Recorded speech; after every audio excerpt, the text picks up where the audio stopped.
Assalamualaikum warahmatullahi wabarakatuh.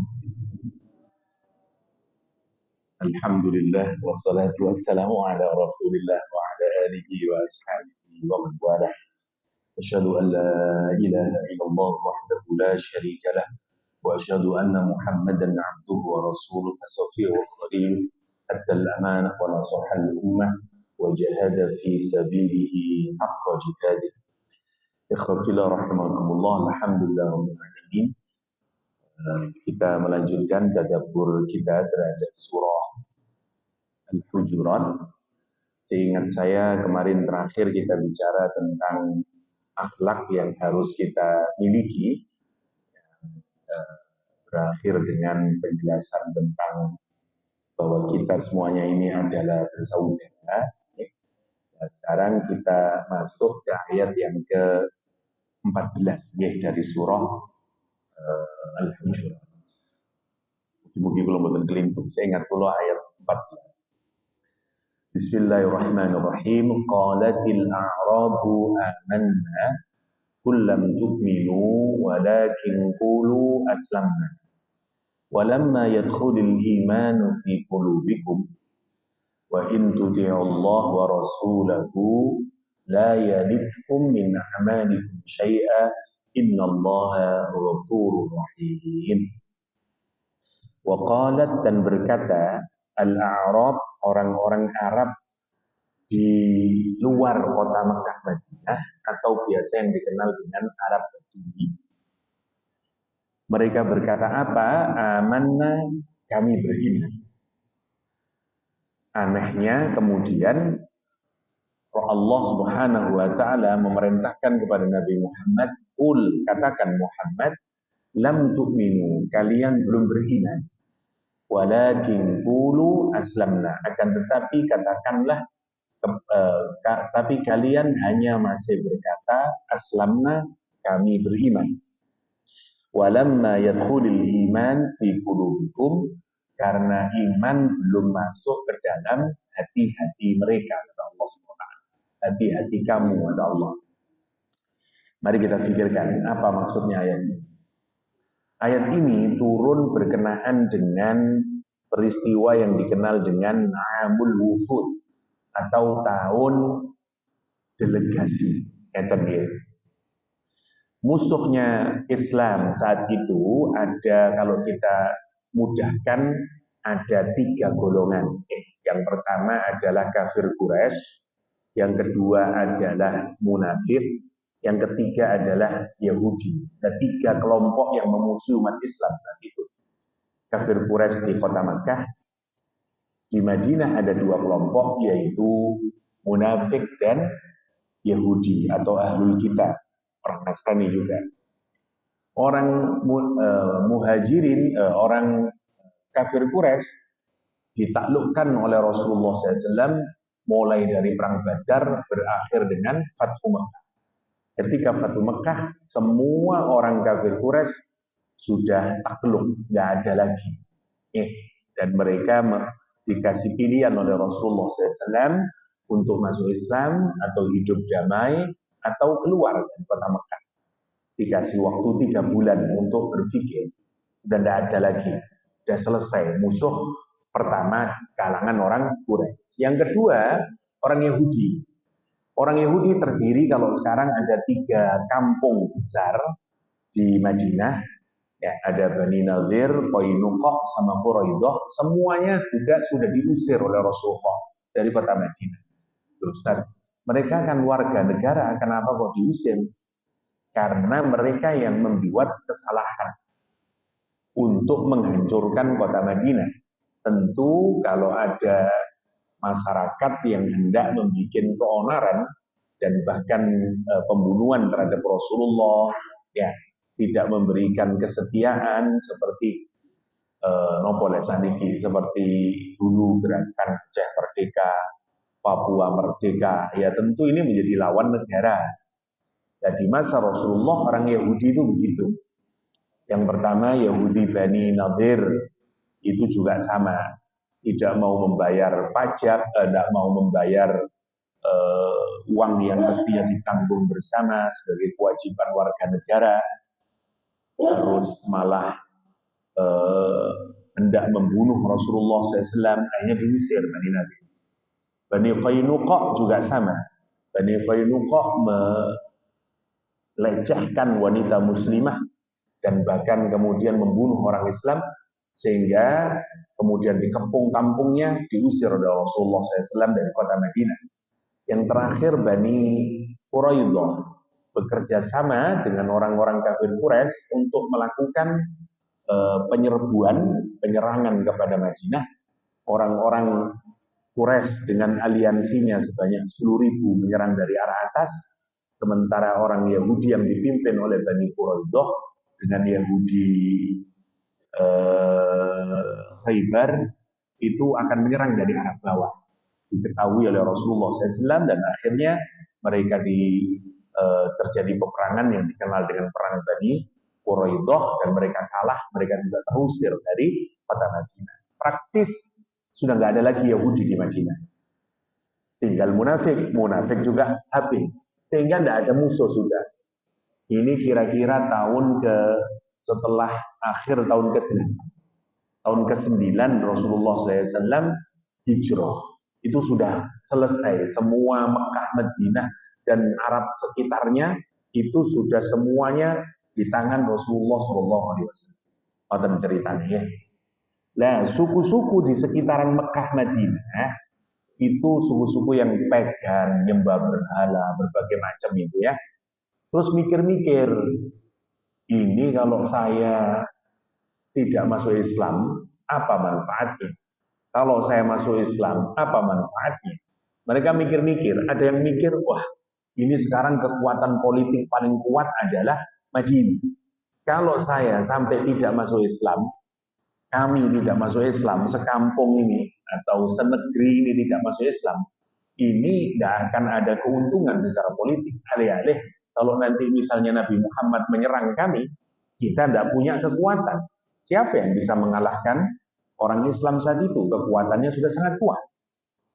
Oke, akhirnya mereka masuk Islam satu kampung. Ada yang mikir, kita ini lagi paceklik, tidak ada uang, ya, kemarau sangat panjang. Kenapa kok kita tidak bergabung saja dengan Madinah? Nah, dengan itu nanti kita bisa minta upah kepada Nabi dari Baitul Mal. Masuk Islam mereka macam-macam. Orang masuk Islam saat itu, apa perbedaannya? Perbedaannya dengan orang yang masuk Islam sebelumnya dua. Satu, kalau dulu orang masuk Islam sendiri-sendiri. Umar masuk Islam sendiri. Nah, gitu. Abu Lubabah bin Haris masuk Islam sendiri. Fatimah bin Khattab masuk Islam sendiri. Sendiri-sendiri dulu. Masya Allah. Jadi Abdullah bin Abbas itu putrane Sayyidina Abbas kali Lubabah. Ibunya namanya Lubabah atau Ummul Fadl. Nabi Muhammad itu nggak ada 12 paman. Tapi 8 pamannya sudah meninggal dunia saat Rasulullah SAW nanti diangkat jadi Nabi. Jadi tinggal 4, 8 sudah mati. Sebelum Nabi Muhammad diangkat jadi Nabi, tinggal 4. Abu Lahab, Hamzah, Abu Thalib, Abbas. Jadi wonten 4. Okay. Dan menarik, semua anak paman-pamannya Rasulullah SAW ini namanya semuanya singa. Ya, memang mbahnya itu pemimpinnya orang Quraisy. Orang dulu itu kalau ngasih nama itu kadang dinamain pohon yang sangat kokoh atau dinamain nama hewan dan seterusnya. Hari singa itu kalau dia mengaum, bahasa Arabnya Abbas. Aku tentang memiliki Pak Abbas, nah ini suka mengaum Pak Abbas berarti. Itu Pak Abbas. Kalau dia menakuti musuhnya sambil mengaum, itu namanya Abbas. Tapi kalau dia mengejar musuhnya, mangsanya, dan kemudian menangkap mangsa dan mulai mencabik-cabik dagingnya, disebut dengan Hamzah. Nah, Wonten Pak Hamzah, nah itu sukanya menerkam dan mencapik-capik. Ya, itu menunjukkan kekuatannya. Hamzah namanya. Jadi kadang kita ngasih nama orang tapi tidak tahu maknanya. Gitu. Apa namanya? Hamzah, Pak. Oh, artinya, ya pokoknya sahabatnya Rasulullah. Enggak, macam leres. Tapi maknanya, dari Hamzah, Hamzah kok kalem, tidak cocok. Hamzah itu gagah, pemberani Hamzah nih. Nah, kalau tadi setelah makan, ya, singanya terus kekenyangan, namanya Usama. Nah, jadi ada sekitar 9 mungkin nama singa. Orang Arab itu menamakan singa macam-macam. Ada Qaswarah, itu singa. Banyak nama-nama singa nih. Bukan cuma Asad, Asad singa. Singa dalam pengertian umum adalah Asad. Ya. Asad, nah itu namanya singa. Lebih banyak, Abbas di singa. Dari 3 pamannya namanya singa semuanya. Abbas, Hamzah, itu singa semuanya. Nah, kalau sama Abu Thalib. Nah, Abu Thalib sama Abbas tidak jelas keislamannya awalnya. Kalau Sinten Hamzah masuk Islam sejak awal.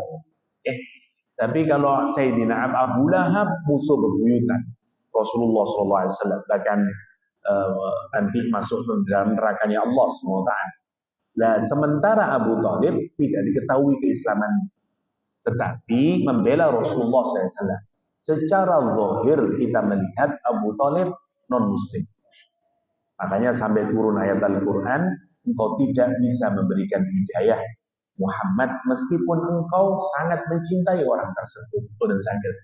Innaka lan tahdi man ahbabta walakin Allah yahdi man yasha.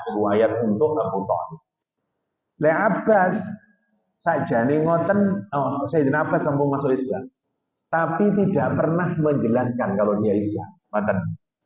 Bojone Islam, namanya Lubabah. Pembantune Islam, namanya Abul Firal, seingat saya.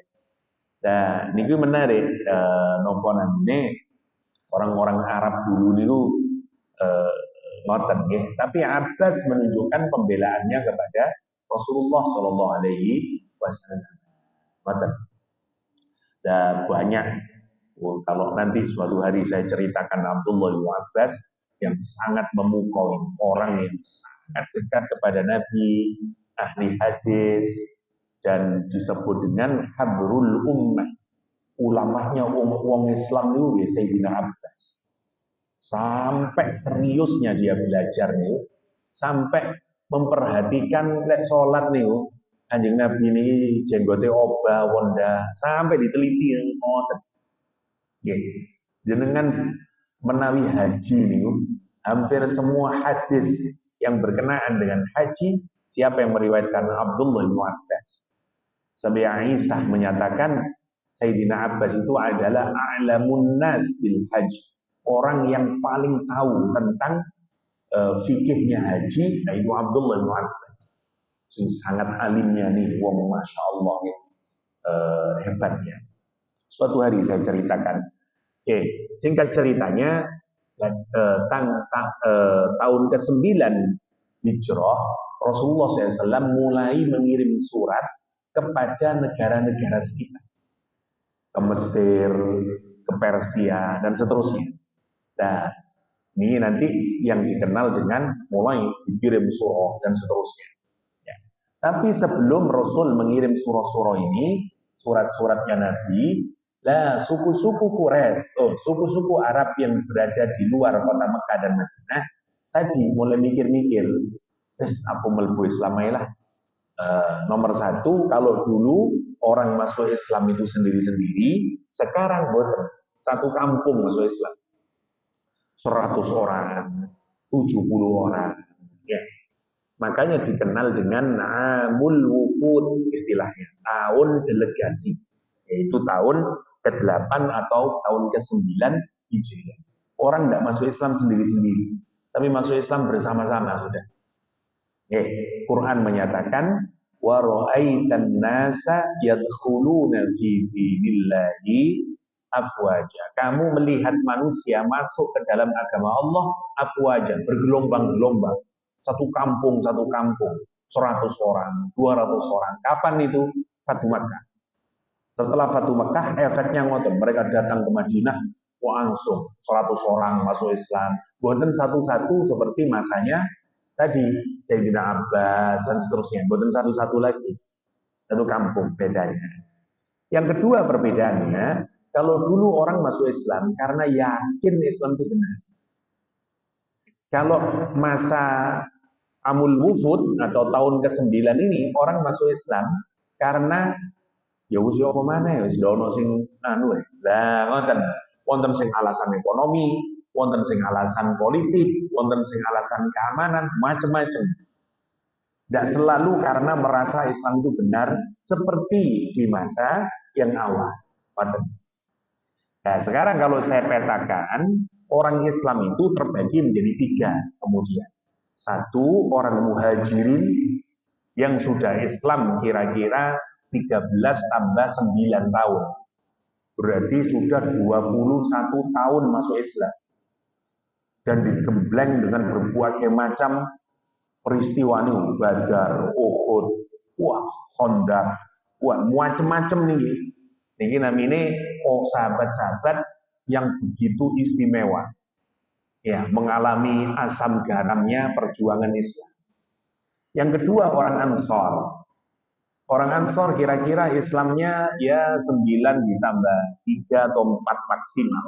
Ya kira-kira 12 sampai 13 tahun masuk Islam. Tentu masuk kekuatan muhajirin. Ya. Tapi kedua-duanya ini istimewa. Dan dalam Al-Quran menyatakan mereka semuanya diridhoi oleh Allah. Semuanya ahli surga. Yang disebut dengan sahabatnya Rasulullah SAW. Dan sahabat Nabi yang pertama itu muhajirin, kemudian Ansar. Ya. Yang ketiga adalah para mu'allaf. Orang yang masuk Islam belakangan. Yaitu mulai Fathu Makkah. Siapa? Ada banyak, ada yang dari kalangan orang Quraisy seperti Abu Sofyan dan seterusnya, dan orang-orang yang disebut Al-Quran dengan Al-A'rab seperti Dayat ini, atau maksudnya, yaitu orang-orang Arab yang masuk Islam secara berombong-rombongan dengan berbagai macam motif. Tentu imannya bukan kiat. Saya ceritakan sedikit. Dengan menawi umroh atau haji, biasanya kalau orang Indonesia umroh pertama kalau yang tiba di Madinah niku mikotnya wonten Bir Ali. Bir Ali niku napane bir bintang Ustaz bedo ngene. Sebenarnya bukan Bi'ru Ali, Bi'ru. Tapi kan lidah kita ini kesuwen ngomong Bir Ali. Bi'run itu apa? Sumur Bi'run itu. Di situ dulu ada sumur namanya sumur miliknya Ali. Makanya disebut dengan Bi'ru Ali. Atau kalau dijamakkan Abyar Ali. Sumur Ali. Dan karena di situ ada air, mandi, dan seterusnya, kemudian sholat, namanya miqat. Untuk memudahkan dibangunlah masjid. Ya. Makanya kita menyebut masjid di Bir Ali sana. Ya. Yang biasa foto-foto nih loh, ngeri itu loh.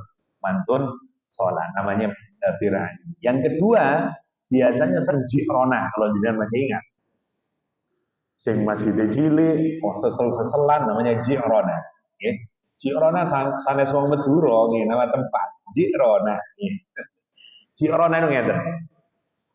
Ada peristiwa penting wonten Ji'rona nih yang berkenaan dengan 3 kelompok umat Islam ini. Sebelum kita masuk ke ayat ini ya, biar jenengan tahu karakter masyarakatnya.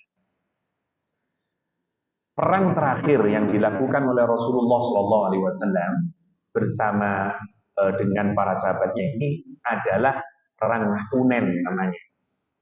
Perang Hunain itu kondisi umat Islam sudah sangat kuat karena tadi ini wis wonten muhajirin, wonten ansor, wonten al-A'rab tadi. Orang udah masuk Islam semuanya. Tapi ada 2 suku Arab itu tidak mau masuk Islam dan tidak memerangi orang Islam. Namanya suku Hawazin dengan suku Bani Saqif. Hawazin dengan Saqif ini mau memerangi. Nonton ceritanya. Rasulullah SAW kemudian minta para sahabat, ayo ini kita mau diserang, kita harus menjaga Madinah. Terkumpullah pasukan besar karena sekarang umat Islam sudah besar. Berapa? 13.000 pasukan. Besar nih. Musuhnya maksimal 3.000. Sahabat itu rodok ngentengaken lah, cek-cek rek. Wong kita ini biasanya Badar. Oh, niku 1.000 lawan 3.000. Uhud niku nopo namine nopo kok 1.000 lawan 3.000. 317 lawan sekitaran 3.000-an Badar. Uhud 700 orang lawan 3.000. Biasa kecil orang Islam nih. Nah ini kita 13.000 lawan 3.000. Praktek terus dimenangi lah. Rodok sombong sebagian sahabat. Dimarahi oleh Rasulullah SAW. Bahwa kemenangan itu bukan karena jumlah besarnya pasukan. Ya, akhirnya mereka tersadar dan menang perang Hunain ini.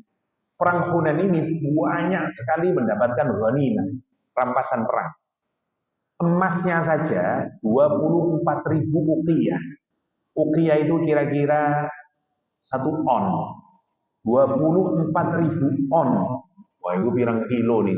Masya Allah. Banyak sekali. Satu. Dapat kelindu loh.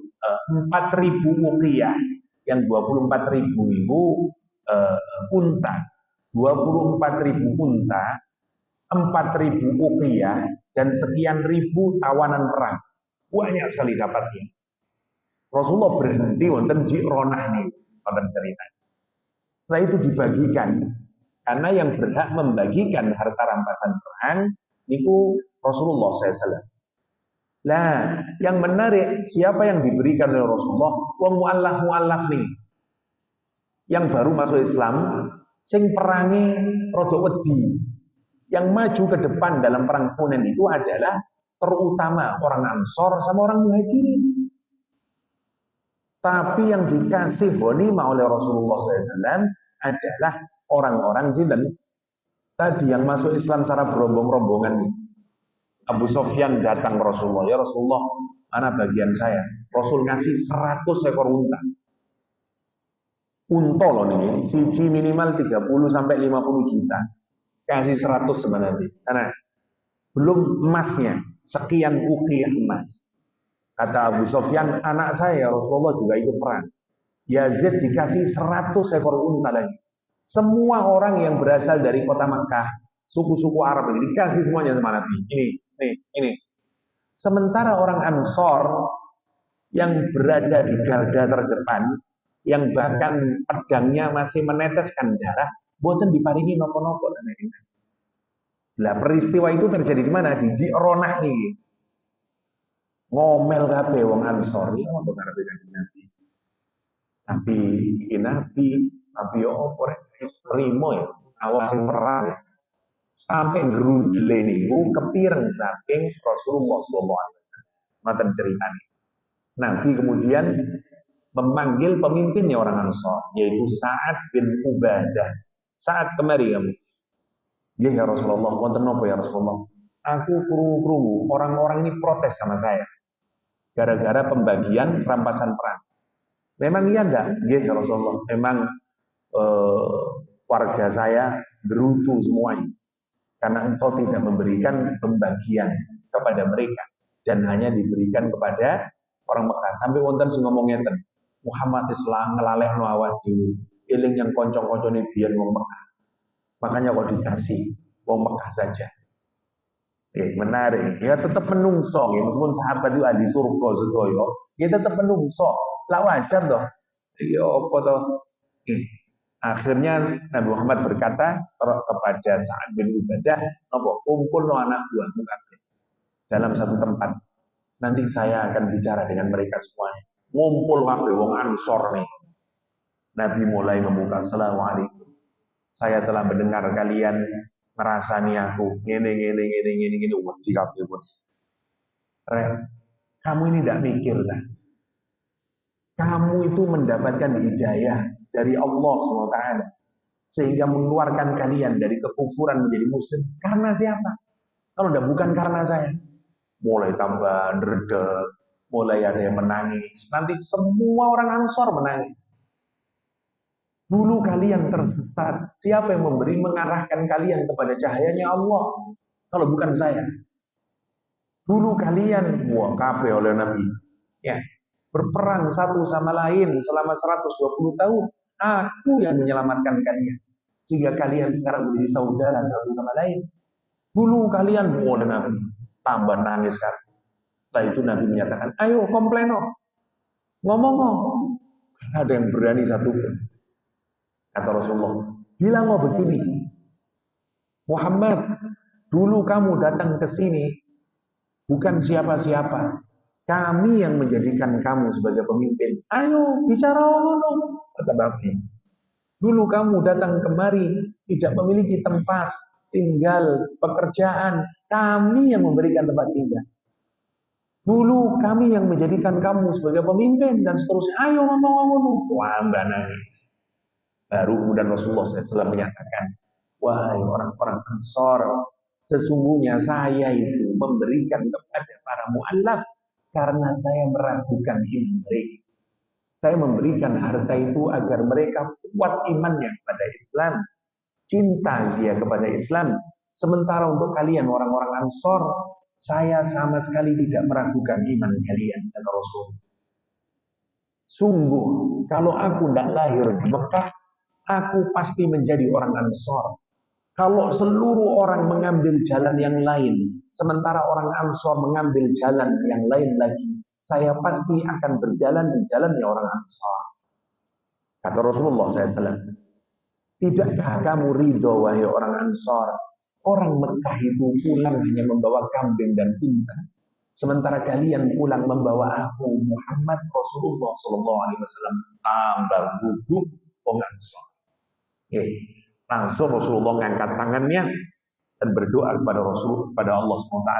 Allahumma ya Allah, kata Rasulullah, cintailah orang-orang Ansor, dan anaknya orang-orang Ansor serta cucu-cucunya orang-orang Ansor. Doanya Rasulullah, Allahumma arhamil Ansor wa abnail Ansor wa abnail Ansor. Ya Allah, sayangi orang-orang Ansor, anaknya orang Ansor, cucu-cucunya orang Ansor.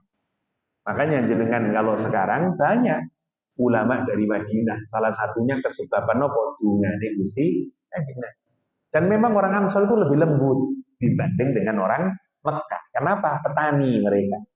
Petani itu lebih lembut daripada pedagang. Wong dagang itu rada kasar. Nggih. Di mana-mana jenengan lek teng pelabuhan, nggih, teng pundi lah.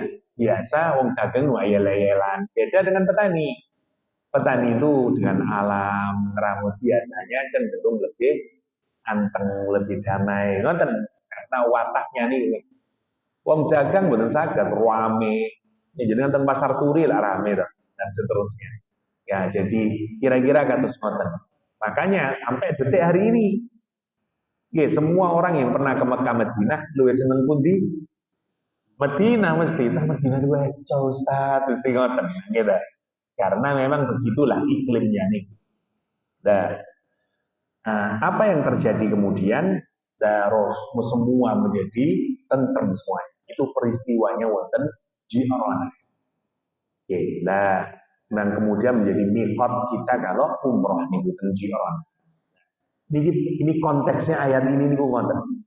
Jadi ini orang-orang yang masuk Islam baru beberapa, tidak tahu lah bulan atau tahun, tapi menarik, mereka berkata ngeten, amanah, saya ini sudah beriman seperti Abu Bakar, seperti Umar, seperti Muhajirin, seperti Ansor.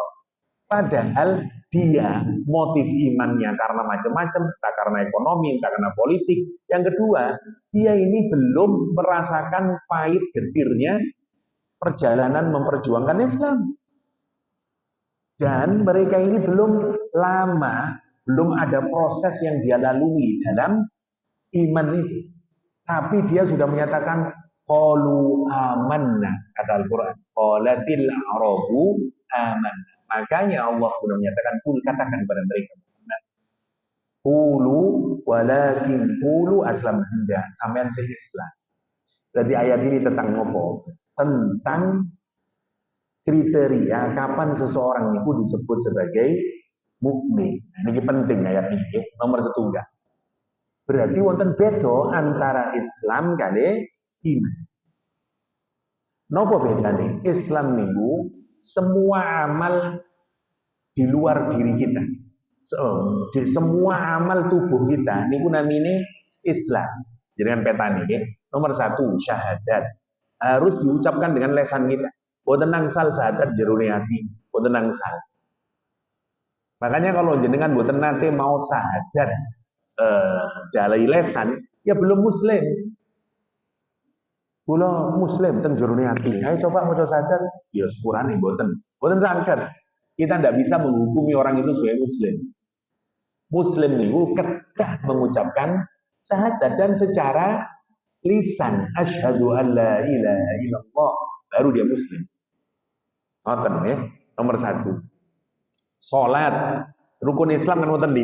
Syahadat berkali salat. Salat fisik. Semua fisik. Zakat ya fisik, kita mengeluarkan. Haji ya fisik. Semuanya. Puasa ya fisik.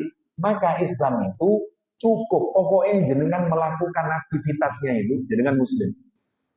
Ngoten. Gelem syahadat, gelem salat, gelem poso, gelem haji niku namine wong Islam. Ngaku Islam tapi kok ndak salat, ya jane ngono durung Islam dene. Meskipun secara fikih orang kalau dia mboten salat krana benci teng salat, kufur dia. Mboten keluar dari Islam. Tapi lek krana males, krana ngopo lah, tetap muslim dia.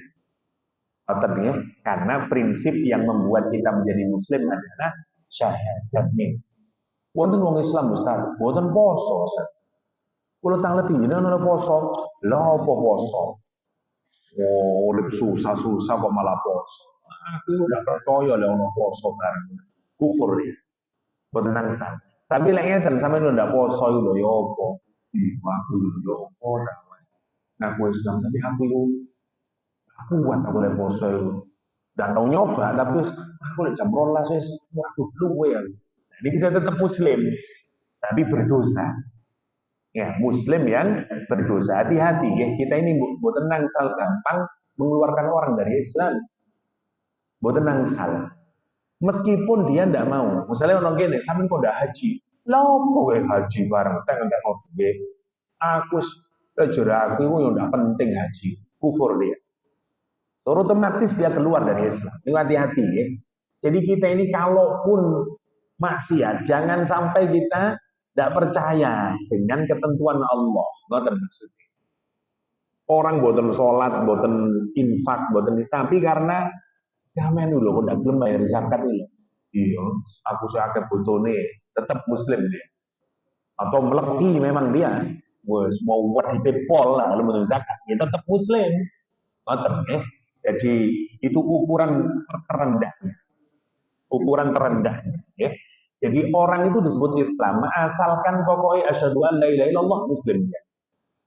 Gelem salat, gelem zakat, gelem poso, gelem haji. Niku muslim.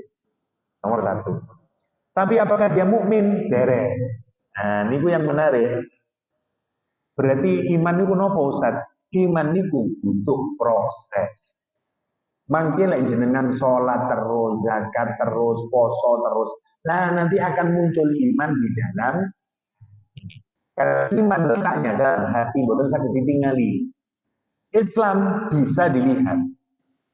Ngoten. Islam itu bisa diindrai. Oh, wong iki wis ngucapno syahadat.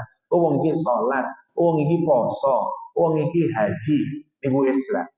Tapi lah iman wonten dalam hati. Kapan munculnya iman? Kalau orang sudah melaksanakan semua aktivitas keislamannya nih. Nanti pelan-pelan akan muncul iman. Ngoten. Sampai uang itu lebih kuat iman nih, wes cintanya hanya kepada Allah dan Rasulnya. Seorang sahabat Nabi namanya Tolhah bin Al-Barrah, contoh mukmin. Dia sudah merasa bahwa teman cintanya yang Allah dan Rasulullah. Suatu hari dia bertemu Nabi, terus bilang begini, ya Rasulullah, murni ala ma ahbabta wala a'si laka amra. Ya Rasulullah, perintahlah saya untuk melakukan apa saja yang jenengan mau, dan saya pasti akan menjalankan. Nabi menggoda orang ini. On tementah ibaratnya orang Surabaya, tementah orang enggak Rasulullah. Jangan perintahkan nopo mawon, pulau akan siap menjalankannya. Nabi pun berkata, idhab faktul abaka, pergilah bunuhlah ayah. Kata Rasulullah SAW. Karena wong niku lek wis temen imane kuat, napa mawon nek terus Gusti Allah kali Rasulullah, dia sami'na wa ata'na. Dia mengalahkan kecintaannya kepada ayahnya, ibunya, hatta dirinya sendiri. Rasulullah ngetes anak ini. Bapaknya masih kafir. Kata Rasulullah SAW, benar kamu? Paham ya Rasulullah? Apa kata dia? Kata Rasulullah, idhab, pergilah kamu. Faktul abada, bunuhlah bapak. Ngadet anak ini. Ngadet langsung mau pergi ke rumahnya. Nabi segera memanggil, Abdin sini. Enggak, saya tidak perintah kamu untuk membunuh bapak.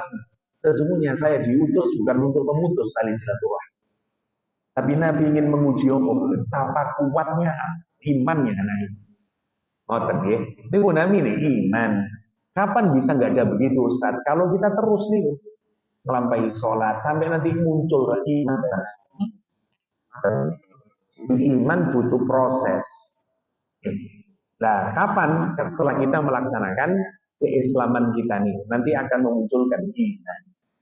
Makanya salah satu doa, Allahumma habib ilainal iman. Ya Allah, cintakanlah saya kepada iman.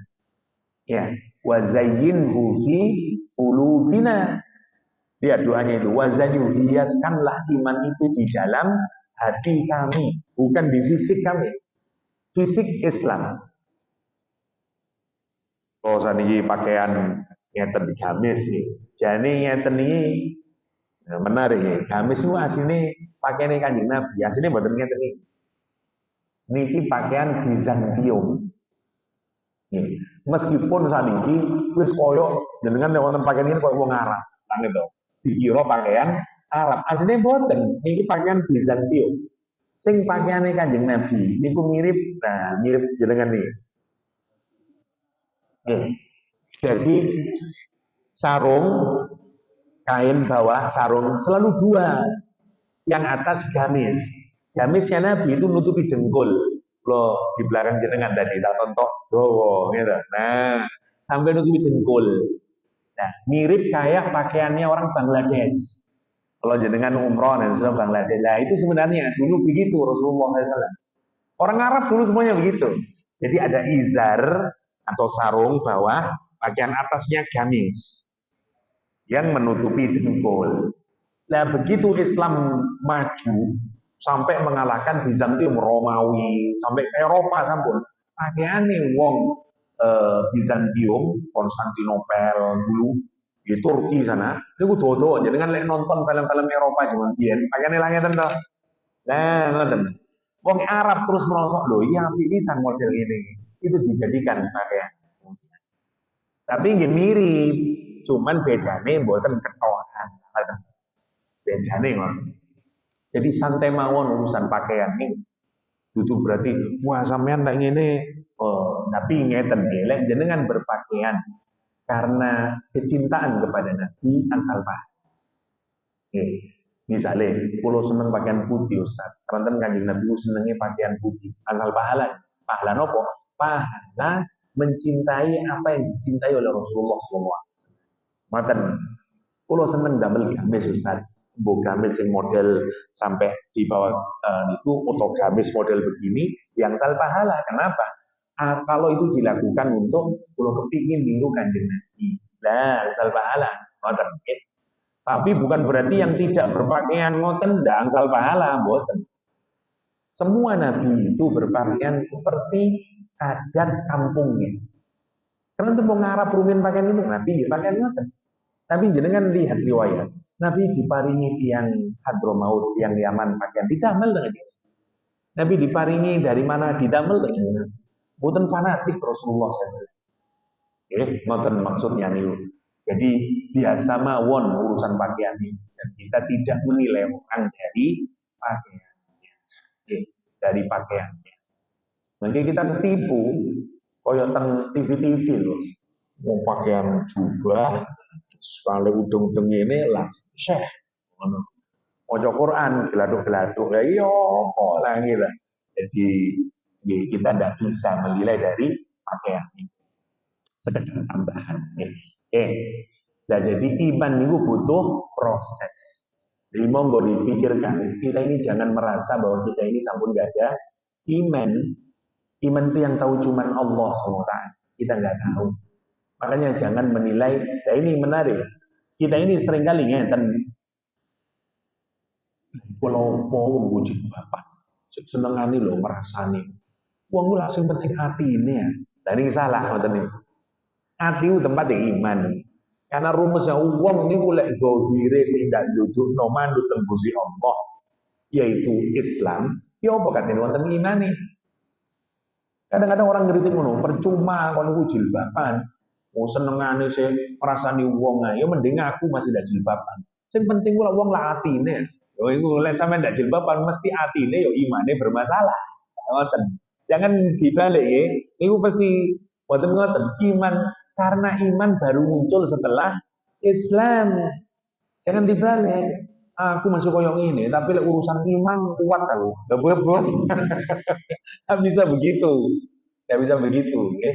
Keranten rumusnya itu iman setelah Islam. Makanya bangunan arsitektur masjid zaman dahulu selalu tingkatnya telu. Yang dihatin. Karena dulu filosofinya Wali Songo. Jadi, wonten tingkatan 3 umat Islam itu Islam, iman, ihsan dari hadisnya Jibril yang terkenal dengan hadis Jibril itu. Karena malaikat Jibril bertanya kepada Nabi Muhammad 3 nih dan seterusnya. Makanya tingkat 3. Wonten filosofi nih dulu dan seterusnya. Ini pun jarang masjid model wonten gitu. Dulu masjidnya begitu. Nah, jadi itu prinsip yang pertama. Karena itu apa pelajarannya? Kalau kita ingin jadi orang yang beriman, berarti harus dilatih terus keislamannya ini. Sholat kedah tambahi, poso kedah tambahi, syukur-syukur ditambahi. Itu bukti jenengan pasti tambah iman. Kok wong iki gelem sholat sunnah? Kok wong iki gelem poso sunnah? Kok wong iki tidak hanya bayar zakat tapi sedekah sunnah? Kok wong iki bukan hanya haji, tapi yo kadang misalkan untuk umroh mesti kuat gimana ini? Ngoten. Berarti bertambah. Karena kita disebut muslim asalkan yang wajib-wajib saja. Itu monggo dipikirkan, awak iku cek males sih yang nglampahi sunnah nih. Nah, berarti wonten ini harus dipikir-pikir nih. Dan seterusnya. Tanda jenengan nggak ada iman semakin kuat adalah seneng ngelampahi sunnah. Boten sing wajib kok. Nggih, salat wis penting lah salat 5 waktu rawatib nggih boten purun. Tahajud nggih boten purun, duha nggih boten purun. Nggih boten napa-napa, wonten seorang sahabat datang ke Rasulullah, ya Rasulullah. Apakah kalau saya menjalankan rukun Islam yang 5 itu, tidak saya tambahi, tidak saya kurangi, saya masuk surga? Kamu teruskan di Nabi. Ya, masuk surga, Wak. Saksikan ya Rasulullah. Saya pokok akan jalani rukun Islam. Dan saya tambahi, dan saya kurangi. Pergi dia. Kata Rasulullah, ya, masuk surga, Wak. Sampai sawono, kriteria minimal. Ya, orang masuk surga, ngoten. Pokoknya ngelangkoni 5 perkara ini. Syahadat, sholat, zakat, poso, dan duit haji pun. Tapi jenengan kepingin iman makin kuat, masuk surga ini tambah hebat. Salah satu cirinya bertambah amal solehnya dengan amal-amal yang sunnah. Kita tidak merasa cukup. Iya, awak sholat, tapi ngono iku model sholatin. Dari ini para ulama itu sholat-sholat sunnah itu akan menambahkan kualitas kepada sholat wajib saya. Ditambahi rawatib, tambahi sholat isyraq dan seterusnya. Ya, dan itu yang namanya iman. Yang pertama. Yang kedua sekarang.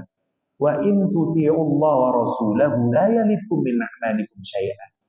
Kalau kamu taat kepada Allah dan taat kepada Rasulnya, Allah tidak akan mengurangi balasan pahalanya sedikit pun. Napa berarti maksudnya? Wong sing dereng gak ada iman itu transaksional dalam ibadah. Ini mau dipikir-pikirakan ya. Sekolah ulang lagi, wong sing dereng mlebet imane ing jero atine niku hanya mau melaksanakan ibadah ketaatan pada Allah jika wonten pahalane. Terutama lek pahalane fisik, pahalane materi. Allah menyatakan, ojo terlampau mikir ngono. Andane iman itu boten terlampau transaksional orang. Wis kon nuruto yang Gusti Allah, nuruto yang Rasulullah. Gak kira dikurangi yang Gusti Allah pahalane. Berarti nopo? Kita ini kan kalau beramal, kadang-kadang lah khawatir toh, boten di balas sama Allah. Ya Allah, kula niki pun tahajud niki pun saulan ya Allah. Pundi? Niki kok kula sik ngeten mawon. Lah niku tanda iman boten pati kuat. Ngoten. Keranten lek jenengan temen ibadah niku pasti dikabulkan oleh Allah. Terus boten usah meragukan sedikit pun. Tandane nopo berarti imane kuat. Tanda iman boten kuat transaksional. Badhe dodol umat.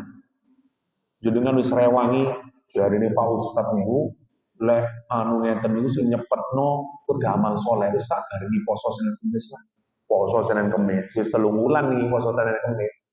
Ditambahi sholat tahajud, terus ditambahi sedekah cendak payu mantu. Ya, sedekah yang masih dak payu-payu oleh 3 bulan dak. Ya Allah, dak remah ya Allah misalnya. Gimana ini? Katanya jenengan itu lah niku tanda nopo berarti imannya boten balik kuat. Ustaz, nopo boten lah misal kita ini transaksional. Misal bahkan dalam banyak ayat Allah membujuk kita agar kita mau amal soleh dengan cara transaksi. Tapi lain jenengan temen imane, jenengan itu boten hanya mau beramal karena transaksi. Ngoten maksud ini. Semakin jenengan boten mikir transaksi, semakin jenengan kuat imane. Dan itu boten sakit nggih kecuali jenengan gak ada pancen iman kuat. Kita tidak bisa berpura-pura. Bu, nopo jenengan kok sholat duha? Ya, Ustaz kersane lancar rezeki. Ya mboten napa-napa. Tapi lek jenengan pun kuat imane, jenengan nopo kok? Ya Allah Ustaz. Kula niku kelakuan iki kados mboten tapi pangeran ya Allah, cek roman ini bojo kula diparingi rezeki gampang Ustaz. Anak-anak kula gampang. Kula izin dan pangeran pingin kula saged nyukuri Gusti Allah, kula tahan salat. Minimal niku tanda syukur kula teng Gusti Allah dibanding dengan kuat. Ngoten maksude. Sing ero sinten? Nggih jenengan kali Gusti Allah niku wonten jerone atine jenengan. Saya bisa ngegaya teng tiyang. Tapi dari lesan saya, hati saya apakah yo nopo iman? Allah yang tahu. Jenengan tanglet teng kula. Ustaz, kenapa jenengan saniki ngambil juga yang sarungan? Saya itu ingin meneladani Rasulullah Sallallahu Alaihi Wasallam. Kula gak kepingin boleh ganjaran pun enggak, kula mboten penting. Tapi kula kepingin dari wong mencintai Gusti Allah. Saged mawon kula ngomong, lagetek jero atine beto. Sapa sing ngero jero atine? Gusti Allah. Jero atine wah cek dianggap syekh, cek dianggap wong alim. Malah munafik. Ngoten nggih, niku urusan jero ati man. Ana jenengan dan Allah. Makanya boten saged ditipu. Nanti hati ini jenengan piyambak niku suwe-suwe lek jenengan tambah sae kualitas imannya. Jenengan dhewe boten transaksional terus. Nggih, napa mawon terus. Masih mari infak terus sik mikir ya Allah, muga-muga jenengan rame kula niku lho kok sik gak ada sifat ujug sih. Terus infak ae sing kepingin digelok wong, pingin sik ya Allah. Jenengan berseni kula ya Allah lek infak lu kersane juta menang krono jenengan. Boten malah meskipun wis infak. Jenengan lek sakit ngoten tanda imane tinggi nih umur. Malah lek iso nyengit-nyengit isin cendak ketok wong. Wah, tambah hebat mana iman iki. Ngoten. Tapi lek iman tolong kok umumno yo pas Jumatan niku lho. Tolong umumno yang kabeh wong. Napa salah ngomong mboten salah. Mboten napa-napa. Boleh infak sedekah diumumkan itu boleh hukumnya. Apalagi kalau diniatkan untuk agar kupinge wong-wong sing mleki-mleki niku cene panas. Mboten napa-napa, boleh. Bagus itu malah. Tapi masjid iki jane sing maneng ngarep wong soge-soge misalnya ono wong telu. Pelak gini. Niku Pak, sing niku lho, sampe mlirik. Mboten napa-napa. Nggih, panjenengan mboten napa-napa. Nggih. Jadi iki tapi penting nggih, monggo digrayai ati kula lan panjenengan piyambak-piyambak. Iya rek, awake lek semakin transaksional niku berarti kualitas imannya semakin rendah. Kenapa Allah mengkritik ini? Karena dia hanya mau berperang, karena dia mau masuk Islam hanya karena nopo? Karena ingin mendapatkan tadi keamanan politik, ingin mendapatkan bantuan finansial dari Nabi. Nah, niki yang membuat kata Nabi cenderung kamu itu masih Islam, hanya ini. Oke, dua, pelajaran ketiga dari ayat ini. Wong mlebet Islam niku alasannya boleh macam-macam. Boleh karena jenengan belajar terus yakin tentang Islam, boleh karena pernikahan, boleh karena politik, boleh karena gak enak ambil tong, terserah. Wong masuk Islam itu alasan apa saja boleh. Kenapa? Karena Islam itu nggih mboten napa-napa ngoten, tapi nanti terus hati-hati karena Islam belum menjadi mukmin, harus proses kalau mukmin. Jenengan duwe anak atau duwe konco, terus kate rabi ambek bule. Bulene mlebet Islam sadurunge rabi. Terus jenengan ngomong, percuma kon niku kang mbek ngono. Mosok mlebet Islam kok krana kawin. Mboten napa-napa mlebet Islam krana nikah niku nggih mboten napa-napa. Ngoten maksudnya nggih. Hatta Nabi menerima orang masuk Islam hanya karena takut secara politik, boleh. Orang masuk Islam karena mikir satu kampung lu ngeten. Karena masa paceklik lu mikir ini, ayo wis yang Madinah. Mbok ngomongnya kanjeng Nabi, awak dhewe lah muslim. Terus kan kita berhak mendapat bantuan dari Baitul Mal. Yo saya mlebu Islam kabeh. Diterima teng kanjeng Nabi, mboten ngene, atimu iku sudah bener. Yo, Islammu kudu krana Gusti Allah. Ngene, mboten. Mboten napa-napa, mergane lek jenengan duwe kanca, saya itu sebenarnya sudah lima seneng sama Islam itu, cuman hati saya ini masih belum. Wes gak apa-apa cah, mlebu Islam ae dhisik. Mau tenang kan? Karena kita tidak tahu. Siapa tahu dia keluar dari rumahnya ketabrak mobil, mati kafir deh nih. Syukur asyhadu alla ilaha illallah, meskipun dia masih belum bisa macam-macam. Saya ini sudah senang sama Islam saya, tapi saya masih belum bisa menerima. Saya punya teman orang Jepang. Dia tanya, Syekh, manggil saya Syekh. Saya ini sudah belajar Islam, perempuan ya, dan saya itu senang dengan semua jenis, kecuali satu yang membuat saya masih belum mau masuk Islam. Kenapa? Kenapa kalau saya lagi menstruasi, saya tidak boleh sholat?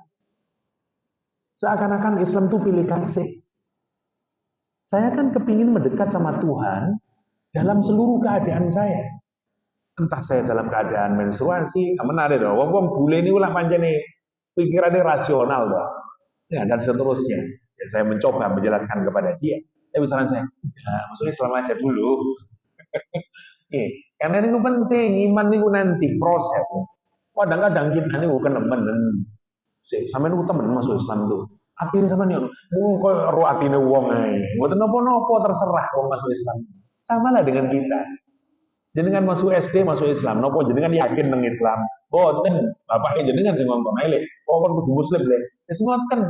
Perlahan kita yakin sama Islam ini. Bahkan anak kita sampai SMP mawon, opo kudu Islam? Ya karena bapak ibu saya Islam, ngoten kok. Nggih mboten napa-napa, ngoten nggih. Jadi biasa mawon. Alhamdulillah orang itu bisa diantarkan kepada Islam macam-macam corone. Wonten krana kesengsem ambek Fatimah, Marfu'ah, Khadijah, mlebu Islam dene. Nah gitu, macam-macam. Ya, niku pelajaran ini. Jangan terlampau kaku dalam urusan itu. Ya. Yang tidak boleh cuma satu, paksaan. Nah itu tidak boleh. Selainnya boleh. Berkali lek wonten wong badhe mlebet Islam, pertanyaannya cuma satu. Apakah ada yang memaksa kamu? Lah kalau betul-betul memaksa, pun langsung asyhadu an la ilaha illallah. Sudah mempelajari Islam, Belum, belajar dulu lah. Nanti kalau sudah yakin baru masuk Islam. Boten, terus jenenge metu ketabrak mobil jenengan melu dosa. Terus wong niat mlebu Islam kok jenengan alang-alangi. Boten perlu ngoten. Nggih. Kecuali kalau dia dipaksa, nah baru tidak boleh. Karena la ikroha fiddin, nggak boleh paksaan dalam agama. Kadang wonten ngoten niku, niki mboten bener ngoten niku. Kulo teng Australia lek kulo banyak mengislamkan orang dan seterusnya. Nah, mungkin kalau tang letih, cuma satu. Cuma satu tok yang saya tanya. Ada yang memaksa Anda untuk masuk Islam? Ya ada. Oke. Let's go. Langsung mau nang cepet. Tapi saya belum tahu sholat apa. Tenang, kalem-kalem aja. Step by step, tenang aja. Sekarang kamu bisa enggak sholat 5 waktu? Waduh, ini masih susah saya. Oke, latih sekali saja lah. Oke, Jumat saja datang. Oke, pelan-pelan. Buat nopo-nopo. Namanya orang baru masuk Islam, perlahan-lahan. Saya kalau puasa kayaknya belum sanggup Ustaz. Ya udah usah dulu lah. Setengah hari dulu. Koyok cah-cah biyen kita dulu itu loh, poso duhur itu. Dan seterusnya. Emang harus begitu. Namanya iman. Iman itu harus dilatih. Kata Allah SWT. La yalidkum min a'malikum syai'an innallaha ghafurur rahim. Sesungguhnya Allah Maha Pengampun lagi Maha Penyayang. Setelah itu baru Allah ngasih definisi orang mukmin. Nopo orang mukmin itu yang sejati oleh Allah. Innamal mu'minuna alladzina amanu billahi wa rasulih. Nomor 1. Summa lam yartab.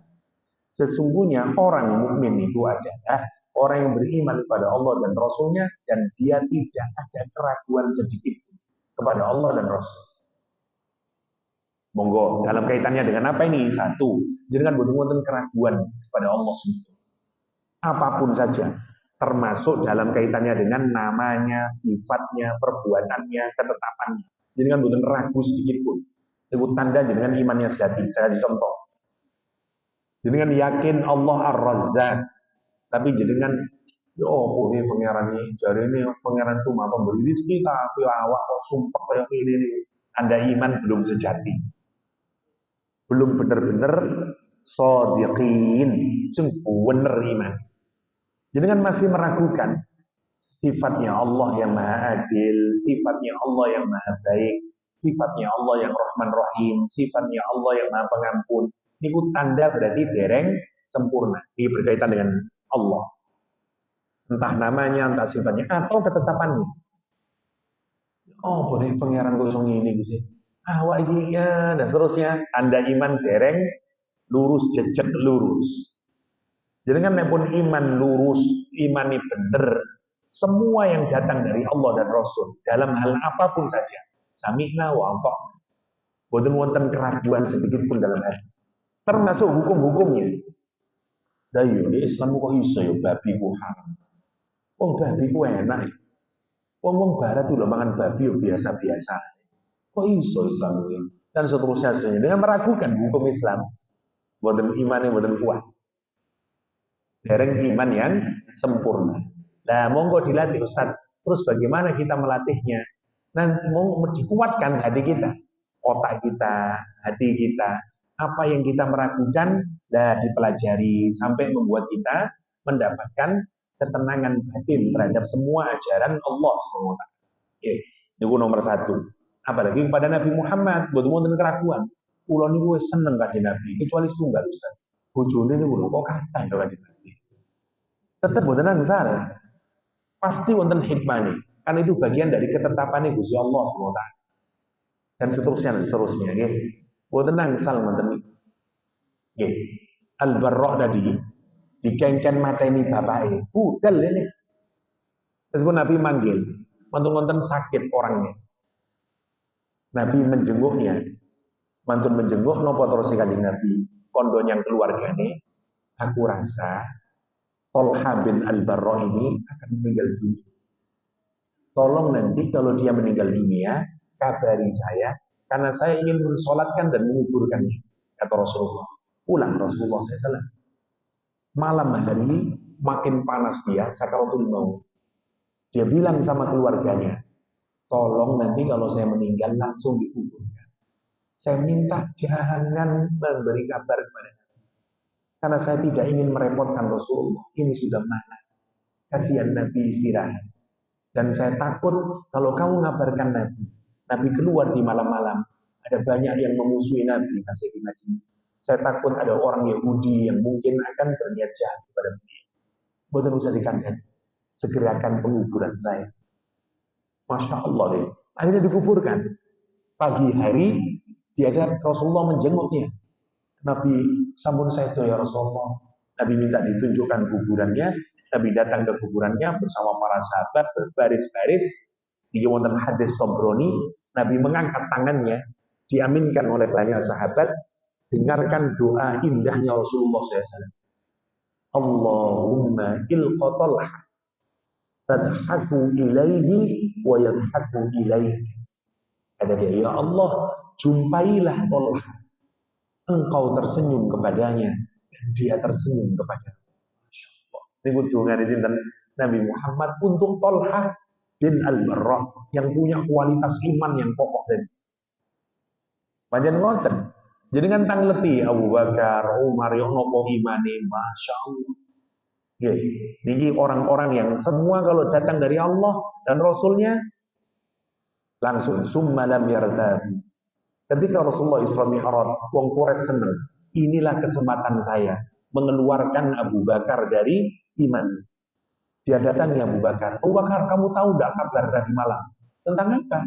Koncomu itu loh. Jadi ini pergi ke Yerusalem hanya dalam satu malam kurang bahkan sebagian malam saja.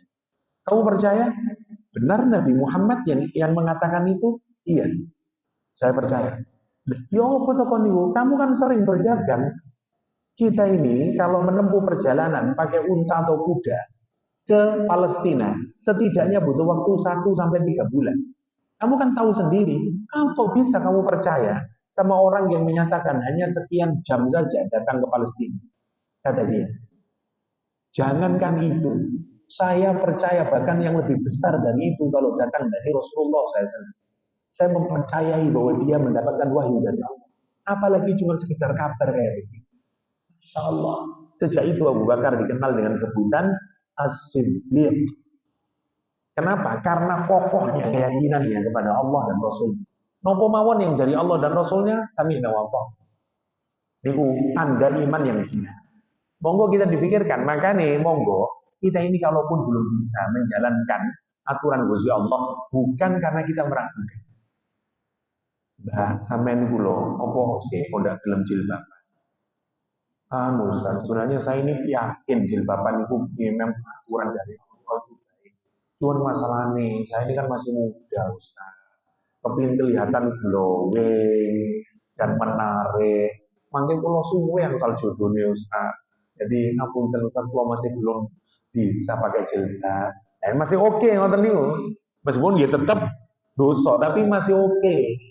Karena dia tidak bukan boten purun kali jilbab niku. Ngoten, nggih.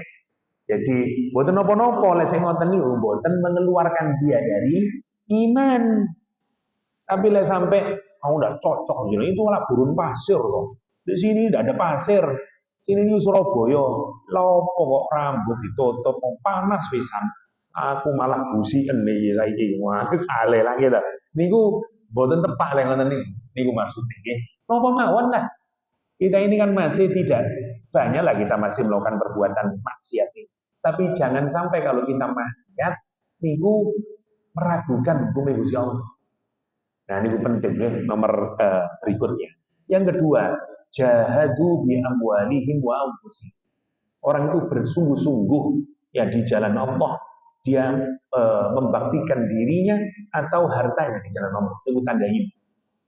Jadi lek wonten wong iman, dia kok medit masalah dengan iman. Wong iman itu mesti dia siap membantu, siap berjihad di jalan Allah dengan diri dan dengan hartanya. Wong dulu kok meleki gitu sih. Nyumbang wong miskin aja enggak tahu, anak yatim ya enggak tahu. Yang masjid ya enggak tahu. Jadi dengan cek nih, mesti wonten masalah dengan iman. Terlalu cinta sama dunia, boten yakin tengah akhirat. Jadi kan yakin tengah akhirat lah mesti gelem sedekah to. Wong pahalane mangke diambil di akhirat. Meskipun ngomong saya ini bukan itu, Ustaz. Saya kalau sama akhirat yakin, tapi kan sodako meleki, berarti kurang yakin nih. Angan tentu. Orang itu kalau bener yakin, seperti jenengan yakin tentang Bitcoin nih loh. Dan jenengan yakin tentang Bitcoin lah tumbas Bitcoin gitu. Aku yakin nih. Dan jenengan yakin tentang niku investasi pasti berhasil. Jenengan nak invest. Yakin jenengan. Aku lah yang ini Pak. Insya Allah, aku dele 1 juta ya. Benulan aku dikai 300.000. Wis aku yakin ya ini. Naruh jenengan. Kenapa kita ini kok takut? Karena buatan yakin tengah akhirat. Mesti tasih wonten masalah nih keyakinan. Makanya belum disebut sebagai nopo mukmin yang sejati. Karena ciri mukmin yang sejati itu prakteknya dia rela. Kalau dia tidak punya harta, dengan dirinya dia bantu secara fisik. Karena sekarang betul-betul peperangan. Apa yang bisa kita dharma baktikan buat agama? Saya bisanya niki Ustaz. Nopo lah yang bisa kita baktikan. Oke, pulau seneng, lek teng Australia ngeten lek bangun masjid itu menarik. Ini misalnya ngadain gala dinner gitu. Terus disuruh bantu, siapa yang mau bantu apa. Dan semua jenis bantuan dibolehkan. Jadi wonten teng pojokan. Saya yang install listrik karena saya engineer listrik. Tapi buatan bantu, install notok, tukang masang kabel. Saya ini, itu bantuan saya. Cadat. Dia masang, oke. Saya masang karpet. Buatan tumbas karpet, ya. Masang karpet. Dibolehkan. Semua jadi sakit kontribusi. Saya ngasih waktu 5 hari. Nanti waktu proses pembangunan, saya ikut serta ngangkut-ngangkut batu, nyiapin apa, nolong apa, dan seterusnya. Karena saya cuma bisa waktu. Diterima, dicatat. Oke, kamu berapa? 3 hari? 3 hari. Semua dikasih. Jadi buatan duit toh. Karena ada orang yang tidak bisa dengan harta. Wonten wong, wonten sing ibu-ibu mungkin kula pisang goreng mawon nggih, insyaallah 3 hari kula pisang goreng. Silakan. Mungkin lek duwe rada sungkan aku rek 15.000, tapi lek tukokno pisang rojo lah lumayan toh. Nah, seterusnya udah izin aku dadi akeh wis tak bawa. Boleh silahkan. Ngoten maksudnya ini. Kita ini harus berpikir, ini namanya jahadu bi anfusihim wa amwalihim. Kita harus berpikir ngoten. Itu tanda iman yang sesungguhnya. Terus Al-Qur'an mboten terus kula niki nggih, terus Al-Qur'an. Check and recheck. Mboten wonten keraguan sebelum kepada Allah dan Rasul. Nomor 2, kita mau bersungguh-sungguh di jalan Allah dengan diri kita dan dengan harta kita. Diakhiri dengan kalimat nopo? Ulaika humus shadiqun. Itulah orang yang benar-benar imannya jujur, benar, tegak lurus terus Al-Quran. Dan the true believer, orang yang benar-benar punya iman yang benar, ngoten nih. Oke, masya Allah. Oke. Karena itu monggo saya akhiri dengan satu hikmah wonten Ibnu Athaillah Sakandari hikamnya menarik. Rasulullah Athaillah. Ini juga tanda orang beriman. Rasulullah Athaillah, la tutalib rabbaka inda ta'akhuri matlabatik. Jangan kamu menuntut Tuhan. Jangan kamu menuntut Tuhanmu disebabkan ditundanya permintaan. Talib nafsaka bita'akhuri adadik. Tuntutlah dirimu karena sedikitnya adabmu kepada Allah Subhanahu wa taala. Maksudnya nopo? Ini salah satu ciri orang beriman.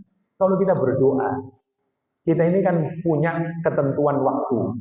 Kepingin misalnya bulan ngarep, kepingin misalnya lulus yang UNER. Nah, niki dengan mantul ujian tuh, ya Allah, muga-muga yuga kula lulus UNER ya Allah. Misalnya, mantul ngoten ndak lulus. Jadi kan nuntut nih, itu nopo sih sana yang katanya udhuni astajib lakum, berdoalah kepadaku pasti aku mengabulkan. Bukti ini pret lulus ini misalnya lagi tuh. Lah niku namine kita menuntut kepada Allah tentang nopo waktu. Yang kedua, misalnya wis mboten keterima teng UNER, tiba keterima teng UB. Pilihan kedua nih. Jenengan kok yo nopo Gusti Allah, kula kepingine UNER, dadak Malang lah malah susah. Paling ngekos anak kula, paling ngene niku nggih. Nopo niku terus ilah. Jangan kamu menuntut kepada Allah karena ditundanya permintaanmu. Tuntutlah karena kurangnya adabmu si Allah. Nopo maksudnya? Wongmu mboten gak ada adab kalau minta sama Allah. Tandane kurang ngene nopo siji. Menentukan waktu dikabulkannya doa. Nomor dua, menentukan jenis dikabulkannya doa. Itu tanda wong gak ada adab.